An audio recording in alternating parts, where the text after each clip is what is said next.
Pelatih bulu tangkis tunggal putra Indonesia, Irwansyah, mengungkapkan bahwa Jonathan Christie, yang akrab disapa Jojo, dan Anthony Sinisuka Ginting masih mengalami tekanan mental menjelang Olimpiade Paris 2024 pada Juli mendatang.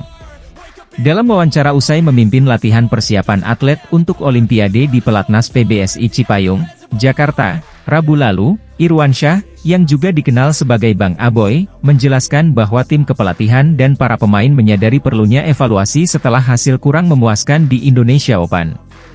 Salah satu fokus utama evaluasi ini adalah beban mental yang dialami oleh para pemain.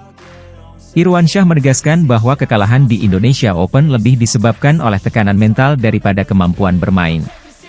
Kekalahan di Indonesia Open bukan karena permainannya, tetapi lebih karena beban pikiran mereka.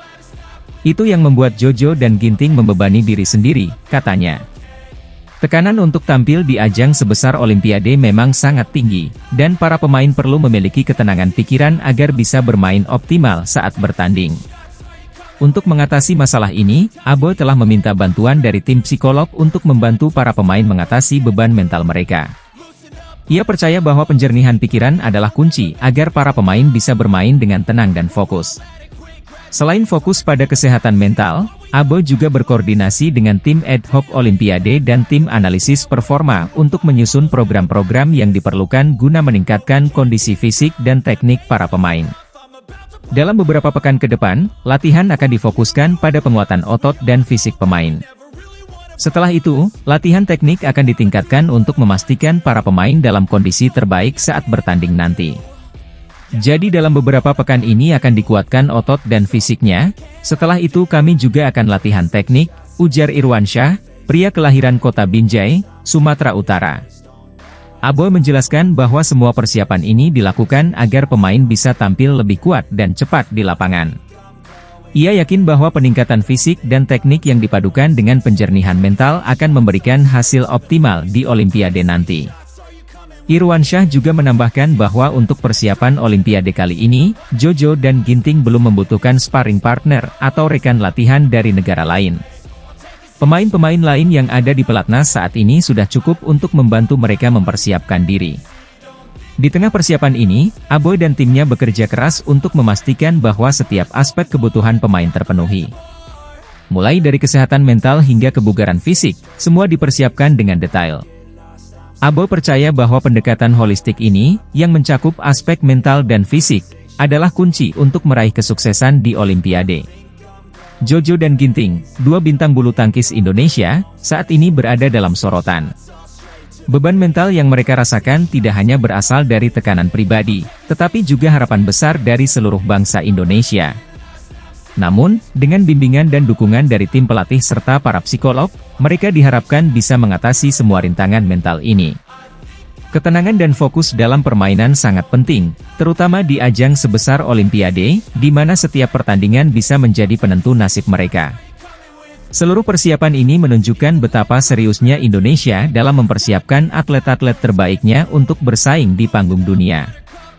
Dengan semangat juang dan dedikasi tinggi, Jojo dan Ginting diharapkan mampu mengharumkan nama Indonesia di Olimpiade Paris 2024. Irwansyah dan timnya tetap optimis bahwa dengan persiapan yang matang dan dukungan penuh dari semua pihak, mereka bisa mengatasi semua tantangan yang ada. Semoga perjuangan mereka berbuah manis dan membawa kebanggaan bagi Indonesia. Gregoria Mariska Tunjung, tunggal putri andalan Indonesia, harus menghentikan langkahnya di babak perempat final Indonesia Open 2024 yang berlangsung pada Jumat. Pertandingan yang digelar di Istora Senayan, Jakarta, itu mempertemukan Gregoria dengan pemain unggulan dari Cina, Wang Zi, dalam dua game langsung yang berakhir dengan skor 8-21 dan 18-21. Pada awal game pertama, Gregoria terlihat banyak memberikan angka-angka mudah bagi Wang. Bola-bola yang melebar dan sering menyangkut di net memberikan keuntungan bagi Wang. Skor pun cepat menunjukkan dominasi Wang dengan keunggulan 11-2 atas Gregoria. Setelah jeda, Gregoria berhasil mencetak 2 poin berturut-turut. Namun, meski berusaha keras, poin demi poin tetap berpihak pada Wang yang terus memperlebar jarak keunggulan hingga 18-5. Gregoria kembali meraih 3 poin dengan susah payah pada momen-momen krusial, tetapi Wang tetap fokus dan akhirnya menutup game pertama dengan kemenangan 21-8. Memasuki game kedua, pola permainan berubah, menuntut kesabaran dari kedua pemain. Poin demi poin diperebutkan dengan ketat. Gregoria bermain lebih sabar dan beberapa kali berhasil memberikan perlawanan yang menyulitkan Wang. Namun, Wang yang merupakan unggulan ke-6, mampu mengejar dan membalikkan keunggulan, merebut interval game kedua dengan skor 11-8. Selepas rehat, Gregoria terus berupaya memperkecil margin dari Wang melalui serangan-serangan dan antisipasi yang lebih variatif.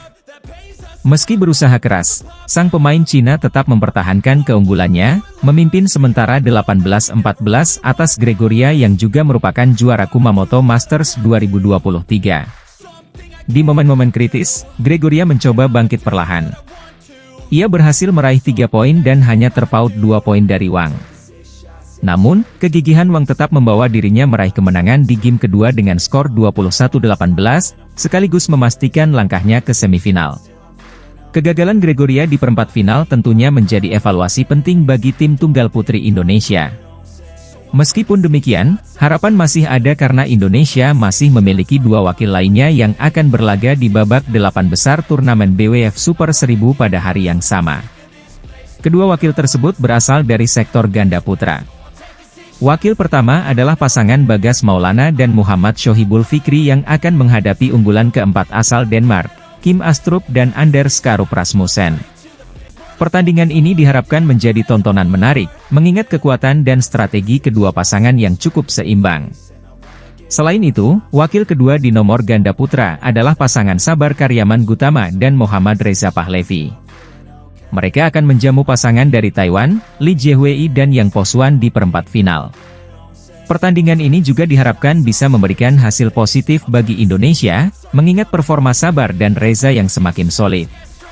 Kehadiran 2 wakil ganda putra ini memberikan secercah harapan bagi Indonesia untuk tetap meraih prestasi di ajang Indonesia Open 2024. Dukungan penuh dari para penonton di Istora Senayan tentunya akan menjadi motivasi tambahan bagi Bagas, Maulana serta Sabar, Reza dalam menghadapi lawan-lawannya. Indonesia Open 2024 tidak hanya menjadi ajang persaingan ketat bagi para pemain bulu tangkis dunia, tetapi juga menjadi kesempatan bagi para pemain Indonesia untuk menunjukkan kemampuan terbaik mereka di hadapan publik sendiri. Semangat dan perjuangan yang ditunjukkan oleh Gregoria serta wakil-wakil Indonesia lainnya, meskipun menghadapi tantangan berat, patut diapresiasi. Dengan tersingkirnya Gregoria Mariska Tunjung dari tunggal putri, fokus kini tertuju pada penampilan Bagas Maulana, Muhammad Shohibul Fikri dan Sabar Karyaman Gutama, Muhammad Reza Pahlevi di sektor ganda putra. Harapan besar tetap ada untuk bisa membawa pulang gelar juara dari Indonesia Open 2024. Para penggemar bulu tangkis Indonesia tentu berharap agar Bagas, Maulana dan Sabar, Reza bisa memberikan yang terbaik dan melanjutkan perjuangan di turnamen bergengsi ini.